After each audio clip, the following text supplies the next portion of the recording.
the Big Story Breakdown. In tonight's Big Story Breakdown, we are focusing on data centers. This comes amid discussion of a possible facility in Yukon and as council members try to secure a deal. Be located on less than 500 acres off of North Frisco Road. Fox 25's Rob Hagan looking into the restrictions and concerns from Yukon residents joins us now. Rob, what can you tell us?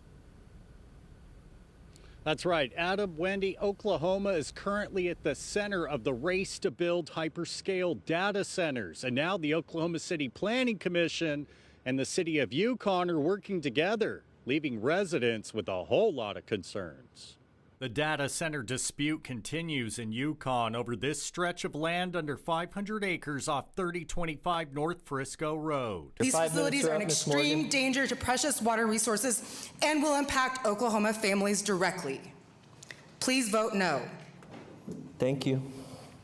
I could hear that one. Thank you. Residents continue to share concern over noise pollution, power consumption, and water usage since a data center can use up to 3 million gallons a day. There will not be any water that is used to cool this data facility. Only treated wastewater can be used to cool the center, and the noise level will be reduced to 60 decibels, same as light traffic. But the land in Yukon used for cloud computing will be rezoned for Oklahoma City. All water facilities will be provided by the city of Yukon until the city of Oklahoma City is equipped to provide water services to this area. Charles Scott caught Yukon council members off guard in January reading the clause of the zoning application requiring Yukon to provide water to Oklahoma City. Are you surprised seeing that Yukon's name is attached there to Oklahoma City?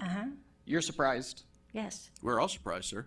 Everybody here is surprised. I'm surprised. The president of the Alliance for Economic Development of OKC told Fox 25 News the agreement is mutually beneficial between Oklahoma City and Yukon. It allows each city to acquire properties that support long-term planning and future development. Are you opposed to the data center being built right there?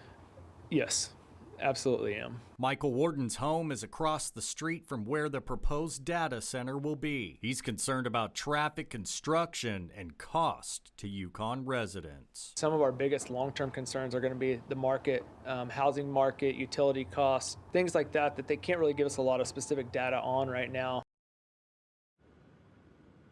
Now, Yukon Mayor Brian Pillmore says they're currently discussing the process for reusing that wastewater and ensuring if the developer meets those conditions. Once that happens, they'll take the next steps. But residents, listen up. You work, live, and play there. Your voice matters. Live in Oklahoma City, Rob Hagan, Fox 25 News. Thank you, Rob. Another data centers planned in communities all across the state, including half a dozen in northeast Oklahoma alone. There are pros to these facilities, but also cons that people are concerned about. Jana Clark with our sister station in Tulsa, digging into both sides of the issue.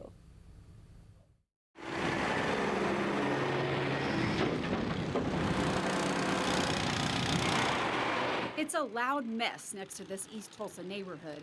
And long before construction started last fall. I'm a practical person. I talked to neighbors like Audie Bradshaw in 2024. That's when the land near his neighborhood looked like this, untouched. Now it looks like this. Audie told me he didn't feel like he had a say about the project. As far as we're concerned, we don't like that. We didn't know we had the power to even do anything about it. But city leaders wanted it and voted for it. In Project Anthem, a data center is being built on 340 acres near the intersection of 11th Street and the Creek Turnpike in far east Tulsa. Even though rumors circulated, the tech company behind this data center has not been announced yet. Partner Tulsa says it's an $800 million project that brings construction jobs now and then permanent jobs later, about 50 of them, with an average pay of $65,000 per year. By offering hefty tax breaks, the city of Tulsa is banking on this data center, spurring growth in this remote section of Tulsa County. The city's incentive only requires the owners pay 15% of their new property tax each year for 25 years. Still, it's estimated the data center will bring in an additional $36 million tax dollars over that 25-year period. You're also a neighbor. I live approximately 3 miles down the road. Cheyenne Morgan first heard about data centers coming to Green Country when Project Clydesdale was coming to Owasso. Now several data centers are either being built or proposed in or near Tulsa, like in Coweta and Sand Springs.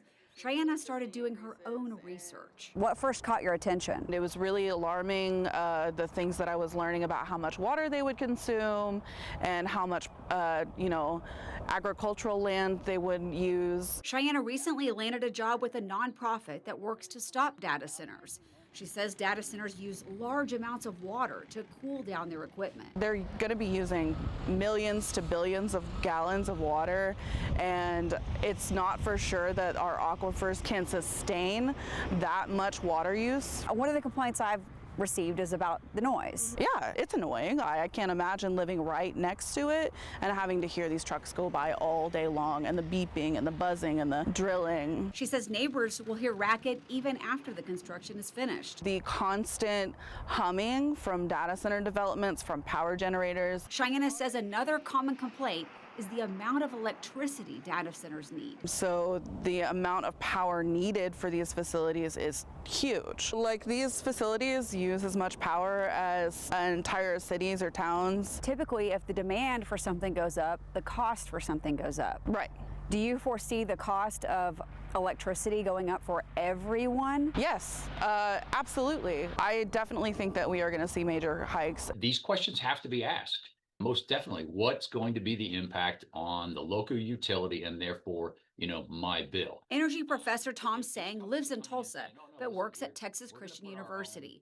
He's been researching the effects of data centers coming into our area. How does that affect all of us? This is a for-profit entity, these AI data centers, and they're going to use massive amounts of power. And of course, most grids, they'll tell you they're not ready to just all of a sudden have multiple AI centers drawing huge amounts of power. What do you think will be the impact for people's bills? I think they're going to go up. In January, PSO filed a rate review asking the Oklahoma Corporation Commission to approve $2.4 billion. The reason? Investments. That includes the cost to update Oklahoma's growing energy needs through grid upgrades, advanced technologies, and smart tools that reduce outages. That's an average of about a $25 increase for residential customers each month. I asked PSO if new data centers are the reason for that potential rate hike. PSO said no. Data centers and new large load customers are not a driver for the current rate review. But PSO said data centers are a reason for the rate hike request they made last year that's currently under review. PSO said data centers, along with manufacturers and other industrial businesses, are seeking to invest in new facilities. Our commitment is ensuring that new customers, including data centers, pay their fair share of the costs their energy use places on the system. We understand our energy decisions affect the lives of our customers every day, and we take that responsibility seriously. It's not fair. It's not fair at all. It's coming out of regular people's pocketbooks, people that can't afford to pay their bills and keep their lights on as it is. Is that fair to the consumer? If somebody said tomorrow, there's this brand new subdivision, it's 400 homes, and there's increased demand, that might impact our power bills. I don't think anybody cares. A large manufacturing facility where you're going to employ several hundred people permanently, I don't think people, mind that so much. One of the issues here is the AI developers talk about job creation, and that's really only during the construction phase. So, permanent jobs for some of these might be 50 to 100 people maximum. In meetings, Tulsa City councilors brought up complaints that people had brought to their attention. Basically noise pollution that can happen for just like loud data system processing. Tulsans spoke up at this city council meeting in 2024. Some said they didn't like the idea of giving such a big tax incentive. Others said they just wanted more information about the project. I just think there should be more transparency and open and a whole lot. I've got a whole page worth of questions. Whoever's making these final decisions, they should be showing us those things. Here's the direct benefit to you as a resident in this area. Here's a projected potential cost that, increased utility bills. I mean, they're not giving us all the information.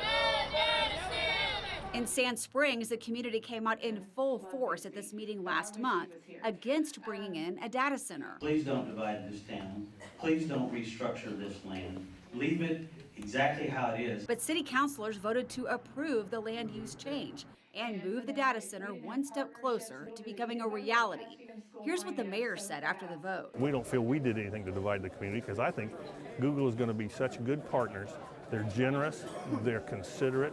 I think they're going to do everything correct, and we're going to make sure they do. Why are community leaders okay with this? Why do they allow it? Why do they want it? I think there's just a lack of information, and it looks really great on surface. When I asked the city of Tulsa, besides the 85% property tax break, what incentives were given to the city and community by the company, the city said, "This is something we're working with Anthem. Announcements will be made at a later date." What do you think the reason is community leaders are wanting these places to come, these data centers? Even the 50 jobs, right? From a standpoint of a politician, elected officials, hey, we brought jobs. The new shiny object is AI data centers. Oh, we're going to get a data center. And it's like, wow, this is going to be great. We don't know that it's going to be great. And we now do have people around the country starting to say, I don't care how great you think it is, we just don't want it here. Are regular people going to benefit from these data centers? No, I don't think so. Who is going to benefit? Technology companies, their pocketbooks, big tech CEOs. It's insane that people get, these developers, these giant tech corporations get to exploit our communities, take our water, take our electricity off the backs of our dollars.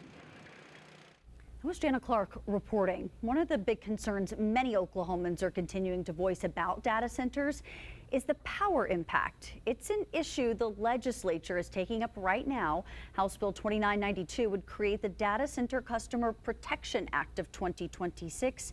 It would require any governing body responsible for reviewing electric supplier rates to ensure you don't get stuck paying high rates caused by large load customers needing more power. We'll keep track of this bill for you as it makes its way through the legislative process.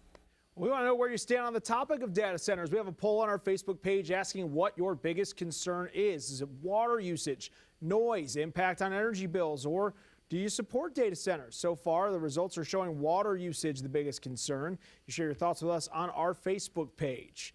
That was our Big Story Breakdown. You can stay up to date on the data center proposals around the state on OKCFox.com. Plus, check out our previous Big Story Breakdowns all on our YouTube channel. Scan the QR code on your screen or search OKC Fox.